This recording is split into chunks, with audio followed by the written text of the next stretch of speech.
DC. இந்த படத்தோட one line பார்க்குறதுக்கு முன்னாடி இந்த டிசி அப்படிங்கிறதுக்கு என்ன அர்த்தம் அப்படிங்கிறத பார்த்துடலாம். D for Devdas, C for Chandra. இதுதான் ஒட்டுமொத்தமாக அந்த படம் பார்த்து முடிச்சோன்னே நான் கண்டுபிடிச்ச ஒரு விஷயம். இந்த படத்தோட ஒன்லைன் என்ன அப்படின்னு பார்த்தீங்கன்னா, ஒரு கேங்லிங்காக இருக்கக்கூடிய லோகேஷ் கனகராஜ் அண்ட் டீம். அதாவது வந்து அவங்க ஒரு மிகப்பெரிய கேங்ஸ்டர் கிட்ட இருக்கக்கூடிய அடியாட்களாக இருக்காங்க. ஒரு பக்கம் பார்த்தீங்கன்னா, அவங்க கவர்மெண்ட்லேருந்து போகக்கூடிய துப்பாக்கி மற்றும் ஆயுதங்களை எல்லாம் ராபரி பண்ணக்கூடிய ஒரு டீமாகவும் இருக்காங்க. அப்படியே ஒரு ரவுடி டீமாக இருக்கக்கூடிய லோகேஷ் கனகராஜ் அதே நேரத்தில் பார்த்தீங்கன்னா, தன்னோட சொத்து மொத்தத்தையும் விற்று தன்னோட பையனை படிக்க வைக்கிறதுக்காக இருக்கக்கூடிய ஒரு ஏழை தகப்பன். அந்த ஏழை தகப்பன்கிட்ட 7 லட்ச ரூபாய் பணம் இருக்குது அப்படின்னு தெரிஞ்சோன்னே, அந்த பணத்துக்காக அந்த ஏழை தகப்பனை கொன்று ஒரு பக்கம் புதரில் வீசிட்டு அந்த காசை எடுத்து செலவு பண்ணக்கூடிய ஒரு காவல்துறை அதிகாரி. ஒரு பக்கம் தன்னோட கணவன் இறந்து போயிட்டாங்க அப்படின்னு சொல்லி அந்த ஏழை கணவனுக்கோட மனைவி வந்து லோகேஷ் கனகராஜ்கிட்ட போய் முறையிடுறாங்க. அவங்க டீம்கிட்ட முறையிடுறாங்க, எங்களுக்கு எப்படியாவது இதுக்கு ஒரு நீதி வாங்கி கொடுத்துருங்க அப்படின்னு. இதுக்காக நீதி வாங்கி கொடுக்கறதுக்காக லோகேஷ் கனகராஜன் டீம் போயிட்டு அந்த போலீஸை மர்டரும் பண்ணுறாங்க. ஒரு பக்கம் லோகேஷ் கனகராஜன் டீம் மர்டர் பண்ண போலீஸோட உடம்புலேருந்து கைப்பற்றப்படக்கூடிய அந்த தோட்டா அப்படிங்கிறது காணாமல் போன அந்த போலீஸ் ஆயுதங்களில் இருக்கக்கூடிய தோட்டாவாக இருக்குது. அப்போ இந்த ஆயுதத்தை கடத்தினதும் அந்த டீம் தான், இந்த காவல்துறையை கொண்டதும் அதே டீம் தான் சொல்லி லோகேஷ் கனகராஜன் டீமை ஒரு பக்கம் காவல்துறை தேடுது. இதுதான் இந்த படத்தோட ஒன்லைன். கடைசியில் என்ன ஆச்சு, அந்த கேங் வந்து இப்போ போலீஸை போட்டு தள்ளாங்களா, இல்லை போலீஸ் வந்து லோகேஷ் கனகராஜன் டீமை போட்டு தள்ளிச்சா அப்படிங்கிறதான் கதை. இதுக்கு நடுவில் இருக்கக்கூடிய அந்த எமோஷன் கலந்த, அந்த பிளட் ஷேட்ஸ் கலந்த ஆக்ஷன், ரத்த குளியல் தான் இந்த படத்தோட ட்ராவல் அப்படின்னு கூட சொல்லலாம்.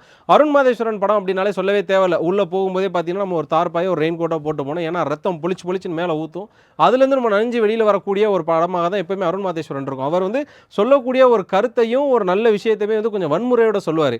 சொல்லப்போனால் இந்த படத்தோட கதையை அதுதான். ஒரு வந்து தன்னோட பையனை இங்கிலீஷ் மீடியத்தில் நல்லா படிக்க வைக்கணும்னு நினைக்கிற ஒரு அப்பா, ஆனால் அந்த காசை வந்து போலீஸை வந்து எடுத்துகிட்டு போயிடுவாங்கன்ற பட்சத்தில் அது எப்படி ரிட்டர்ன் வாங்கி அந்த குடும்பத்துக்கு கொடுக்குறாரு, எப்படி ஒரு பையனுக்காக என்னென்ன விஷயங்கள்லாம் நடக்குன்னு சொல்லி ஒரு தகப்பனுக்கும் ஒரு மகனுக்குமான பாச போராட்டத்துக்கு நீதி வாங்கி கொடுக்குற ஒரு கதையை நான் எவ்வளோ மிராக்கிளாக, எவ்வளோ ஆக்ஷன்ஸோட, எவ்வளோ ஷேட்ஸ் ஆஃப் பிளட்டோட நான் சொல்கிறேங்கிறது தான் அருண் மாதேஸ்வரனோட லைஃப் ஸ்டைல். அதாவது ஒரு மூவி ஸ்டைல் அப்படின்னு கூட சொல்லலாம். அவரோட ஃபிலிம் ஸ்டைலே அப்படி தான் இருக்குது.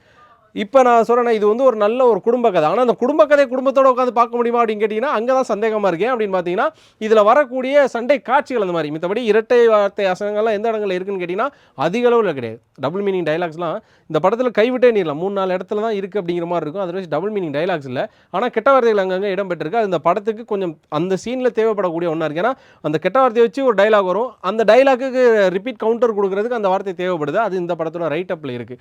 அதை தாண்டி இந்த படத்தில் வந்து எப்படி சொல்கிற அருண் மாதேஸ்வரன் நல்ல கன்ஸ் நிறையா யூஸ் பண்ணியிருக்காரு. அதுவும் பார்த்தீங்க அப்படின்னா ஃபஸ்ட்டு ஸ்டார்ட் அப்பில் ஒரு கன்று, அதுக்கடுத்து ஒரு கன் ஃபைட்டு, அதுக்கப்புறம் இன்டர்வலில் ஃபுல் அண்ட் ஃபுல்லாக பார்த்தீங்கன்னா கத்தி சண்டையாக மாறுது, அதுக்கப்புறம் ஃபுல்லாக கன் ஃபைட்டு தான், ஃபுல் அண்ட் ஃபுல்லாக கன் ஃபைட்டு தான். இப்படியா படம் ட்ராவல் ஆகி முடியும்னு சொல்லலை. நான் வந்து அடிக்கடி சொல்லுவேன், ஒரு படத்துக்கு எப்போயுமே மோஸ்ட் எலவேஷன் பாயிண்ட்ஸ் அப்படிங்கிற 3 விஷயம்: படத்தோட ஓப்பனிங், இன்டர்வெல், அதுக்கப்புறம் படத்தோட கிளைமேக்ஸ். இந்த படத்தோட ஓப்பனிங்கிறதும் ஒரு நல்ல பூமான ஓப்பனிங். யாரா அவங்க என்னடா பண்ணுறாங்க, என்னடா அது அப்படிங்கிற மாதிரி இருக்குது. படத்தோட இன்டர்வெல்லாம் சொல்லவே தேவையில்ல. அனிருத் உள்ளே பூந்து விளையாண்டு ஒரு பக்கம் லோகேஷ் கனகராஜ் கத்தி எடுத்து நெஞ்சில் சொருகிறாப்புல பக்கத்தில் இருக்கணும் சொருகலாமா அப்படிங்கிற மாதிரியான ஒரு விஷயத்தை கொடுத்துருக்காங்க. அதுக்கப்புறமா அப்படி ஒரு மாசான இன்டர்வல் முடிஞ்சதுக்கப்புறம் திரும்ப படம் ஸ்டார்ட் ஆகுது. இவனான்னு சொல்லி தேடிகிட்டே இருக்கும்போது திரும்ப கிளைமேக்ஸ் வருது. கிளைமேக்ஸ் நம்ம எதிர்பார்த்துருப்போமான்னு கேட்டால் நம்ம ஒன்று எதிர்பார்த்தோம். அந்த இடத்துல ஆடியன்ஸை ஃபுல் பண்ணுற மாதிரி கிளைமேக்ஸில் வேறு ஒரு ட்விஸ்ட்டை கொடுத்து கிளைமேக்ஸை இன்னும் பூம் பண்ணி நிப்பாட்டியிருக்காரு. இப்படியா இந்த படம் ஆக்ஷன் சீக்வன்சஸ் நிறைந்த, சண்டை காட்சிகள் நிறைந்த, துப்பாக்கி சண்டை நிறைந்த ஒரு படமாக அமைஞ்சிருக்கு. மிஸ் பண்ணாமல் எல்லாருமே இன்டர்வலில் இருக்கக்கூடிய ஃபைட் சீக்வன்சஸை பாருங்கள். இந்த படம் வந்து அஸ் அ ஸ்டோரி ரைட்டிங்காக பார்த்தீங்கன்னா ஒரு ஃபேமிலி ட்ராமாவாக எழுதப்பட்டது. ஆனால் வந்து அது எடுக்கப்பட்ட விதம் அப்படிங்கிறது வேறு வித ட்ராவலில் இருக்குது. இதுலேயும் சொல்ல பார்த்தீங்கன்னா வாமிகாரங்கள் அவங்களோட அந்த ஒரு சீக்வன்ஸில் அவங்க வந்து கல்கத்தாவில் இருந்து வந்த பேக்ரவுண்டு, ஒரு ப்ராஸ்டியூஷனில் மாட்டிக்கிட்டு ஒரு ப்ராஸ்டியூட்டாக இருந்தால் அவங்களுக்கு என்ன மாதிரியான வழிகள் இருக்கும், அவங்களுக்கு லோகேஷ் கனகராஜுக்கு எந்த இடத்துல வந்து எமோஷன்ஸ் ஒன்றா மாறுது அப்படிங்கிற ஒரு விஷயங்கள்லாம் தாண்டி ஒரு பூ தான், ஒரு பிளாஸ்டிக் பூ தான் வச்சுருப்பாங்க வமிகா. அந்த அவங்க பேர் வந்து அந்த படத்தில் சந்திரா வச்சுருக்கக்கூடிய ஒரு பிளாஸ்டிக் பூ. அந்த பிளாஸ்டிக் பூ வந்து வன்முறையாக மாறினுச்சுன்னா எந்த அளவு இருக்கும் அப்படிங்கிறத பயங்கரமான ஒரு டீட்டெயிலாக காமிச்சிருக்காங்க. இது ஒரு பக்கம். இந்த படத்தோட பாசிட்டிவ் என்ன அப்படின்னு பார்த்தீங்கன்னா அனிருத் ரவிச்சந்தர். சொல்லப்போனால் இந்த படம் வந்து அனிருத் ரவிச்சந்தரோட படம் அப்படின்னு கூட நம்ம சொல்லிடலாம். தலைவன் இறங்கி விளையாண்டுருக்காப்புல. ஒருவேளை எதுக்காக இப்படி பண்ணாருன்னே தெரியல. ஏன்னா லாஸ்ட்டாக அவர் படம் கூலி படம் கொஞ்சம் சர்ச்சைகளுக்குள்ளானுச்சு. ஆனால் அந்த படத்துக்கும் அவர் தான் ஹீரோ. அதுக்கப்புறமா இந்த படத்தில் அதுவும் அந்த ராகாஸ் ரேஜ் இருக்குல்ல, தரே கதா அப்படின்னு எப்படா அந்த மியூசிக்கை போடுன்னு சொல்லி நம்மளாம் தேடிட்டே இருந்தோம். இப்போலாம் வராது ராசா, நான் இன்டர்வல் இறக்குன்னு சொல்லி இன்டர்வல் ஃபைலில் இறக்கி விட்டுருக்காரு பாருங்கள். எப்பா பயங்கரமாக இருக்குது. அதுவும் லோகேஷ் கனகராஜ் கத்தி எடுத்து ஒருத்தன் நெஞ்சில் குத்தி அப்படியே நிப்பாட்டி வச்சுருப்பாரு. அந்த ஃபைட் ஃபுல்லாக அந்த பிஜிஎம் தான். அப்படியே கேட்டு ஒரு பக்கம் பயங்கரமாக இருக்குது. சொல்லப்போனால் இது வந்து அபோவ் ஒரு 40 அந்த மாதிரி இருக்கவங்களுக்கு இந்த படம், இந்த சண்டைகள் பிடிக்காது. வயலேஷனை வந்து வெறுக்கிறவங்களுக்கு இந்த படம் பிடிக்காது. ஆனால் வந்து ஆக்ஷன் ஃபிலிம் லவர்ஸ்க்கு இந்த இன்டர்வெல்ல அனிருத் தான் அந்த காட் மோட் அப்படிங்கிற மாதிரி இருக்கும். அப்படியே கிளைமேக்ஸ் வந்தோம் அப்படின்னா மறுபடியும் அங்கே ஒரு ராகா ரேஜ் இறக்கி விட்றாரு.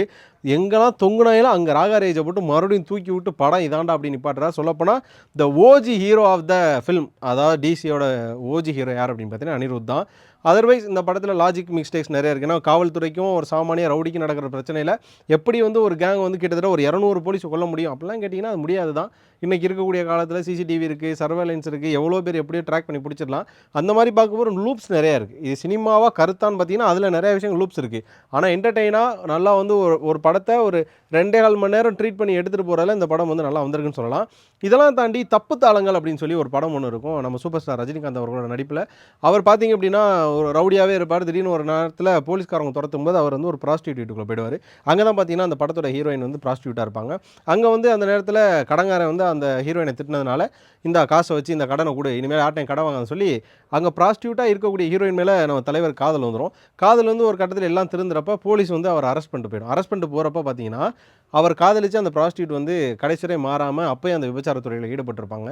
ஒருவேளை இந்த கதை தான் இந்த கதையோ, ஏன்னா இந்த படத்தில் ஹீரோயின் வந்து பார்த்தீங்கன்னா ப்ராஸ்டியூட்டாக இருக்காங்க, இதில் வந்து லோகேஷ் கனகராஜ் கேங்ஸ்டராக இருக்கார், இந்த படம் தான் இந்த படம் தப்பு தாளங்களோட ரீமேக் தான் டிசி அப்படிங்கிற மாதிரி எல்லாம் சொன்னாங்க. அப்படி தான் இருந்தது அப்படின்ற மாதிரியான ஒரு விஷயத்தோட எதிர்பார்த்து போய் பார்த்தோம் அப்படின்னா அப்படிலாம் கிடையாது. அது வேறு இது வேறு. பிளாட் அப்படி இருக்கலாம், ஆனால் கதைகளும் ஸ்க்ரீன் பிளேஸும் வேறு அப்படிங்கிற மாதிரி இருக்குது.